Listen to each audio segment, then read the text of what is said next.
নীতিমালা বাস্তবায়ন করব। হাসিনার পতন হয়েছে ৩৬ দিনে, আপনার পতন হবে ৩৬ ঘন্টার মধ্যে, ঠিক কিনা বলেন? তাই আপনাকে বলি, আপনি আল্লাহর রাস্তায় নারী নীতিমালা প্রত্যাখ্যান করুন, এটাকে আপনি ছেড়ে ফেলে দেন। নারী নীতিমালা কমিশনে যে সকল নারীরা আছে, এদের গা থেকে তাসলিমার দুর্গন্ধ পাওয়া যায়। এরা বেশ্যা চরিত্রের, এরা বাংলাদেশকে ধ্বংস করতে চায়। আগামীকালের সোয়ার্দি সমাবেশ থেকে দরকার হলে এদেরকে আমরা অবঞ্চিত ঘোষণা করব। বাংলার জমির এদেরকে চলতে দেওয়া হবে না, হবে না, হবে না ইনশাআল্লাহ। খোদা হাফেজ। বাংলাদেশ জিন্দাবাদ, বিশ্ব মুসলিম জিন্দাবাদ, হেফাজত ইসলাম বাংলাদেশ জিন্দাবাদ। নারী নীতিমালা নাস্তিক মুরতাদ নিপাচ্চা। সংগ্রামী সমাবেশ এই পর্যায়ে আমাদের সম্মুখে গুরুত্বপূর্ণ বক্তব্য নিয়ে আসছেন হেফাজত ইসলাম বাংলাদেশের কেন্দ্রীয় যুগ্ম মহাসচিব মাওলানা নূর ইদ্রিস। আসসালামু আলাইকুম ওয়া রাহমাতুল্লাহি ওয়া বারাকাতুহু। আগামীকালের হেফাজত আহত মহাসমাবেশ কে সংহতি জানিয়ে আজকের এই পল্টন থানা কর্তৃক আয়োজিত হেফাজতের এই সংহতি সমাবেশের সম্মানিত সভাপতি, সম্মানিত কেন্দ্রীয় স্থায়ী নেতৃবৃন্দ ও আবার তৌহিদি জনতা, আজকে জাতীয় মসজিদ বাইতুল মুকাররম থেকে জাতীয় খতিব আল্লামা আব্দুল মালেক সাহেব ঘোষণা দিয়েছেন, এই নারী নীতিমালা সম্পূর্ণ ইসলাম বিরোধী, তা মেনে নেওয়া যায় না, মানতে পারবো না, মানব না, মানব না। অতএব এ বিষয়ে আর উপরে কোনো কথা নাই। আমি বলতে চাই, নারী নীতিমালা একটা অংশে লেখা হয়েছে নারীদেরকে যৌন কর্মী হিসেবে, শ্রমিক হিসেবে স্বীকৃতি দেওয়ার কথা। এটা যৌন শ্রমিক মানে অর্থাৎ অধিকারের সে বাদী পতাকে নতুন মোড়ক দিয়ে বাস্তবায়ন করে আমাদের মায়ের জাতি, মাদেরকে নারী শ্রমিকের তাদের শরীরকে বিক্রি করার জন্য, বিদেশের বাজারে বিক্রি করার জন্য, হিন্দু মুসলিম সবাইকে বিক্রি করার জন্য নতুন পয়সা চলছে।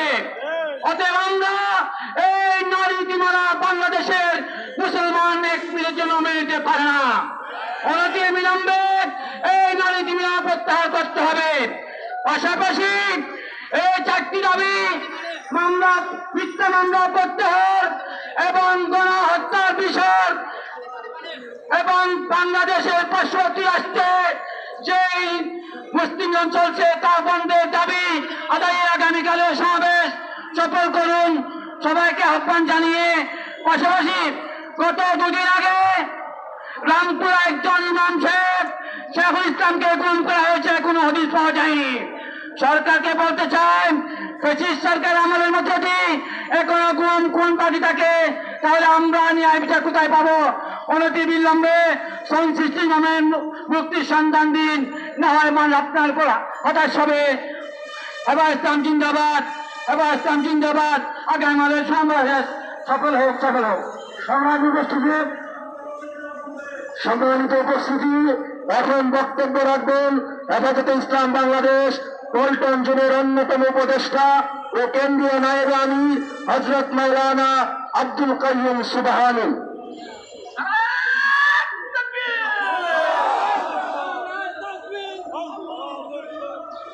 নাহমাদুহু ওয়া নুসাল্লি আলা রাসূলিল কারীম, আম্মা বাদ।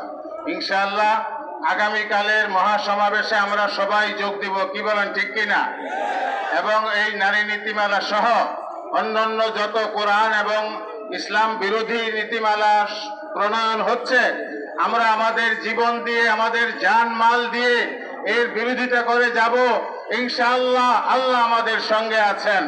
আমি সবাইকে অনুরোধ করব যে আমরা যারা এখানে আছি, আমরা আগামী দিনের মহাসমাবেশে যোগদানের জন্য আমরা এই সকল দিনদার মুসলমানদেরকে দাওয়াত দেব এবং সকলেই যেন সকাল 9টার মধ্যে আমরা সোহরাওয়ার্দী উদ্যানকে কানায় কানায় ভরিয়ে তুলব। আল্লাহ আমাদের সবাইকে তৌফিক দান করুক, আমিন। সম্মানিত উপস্থিতি, এই পর্যায়ে আপনাদের সামনে বক্তব্য হেফাজতে ইসলাম বাংলাদেশের কেন্দ্রীয় সহ সাংগঠনিক সম্পাদক, হেফাজতের সাবেক মহাসচিব আল্লামা নূর হোসেন কাসিমির সুযোগ্য উত্তরসূরি মুফতি জাবের কাসিমি, মুফতি জাবের কাসিমি।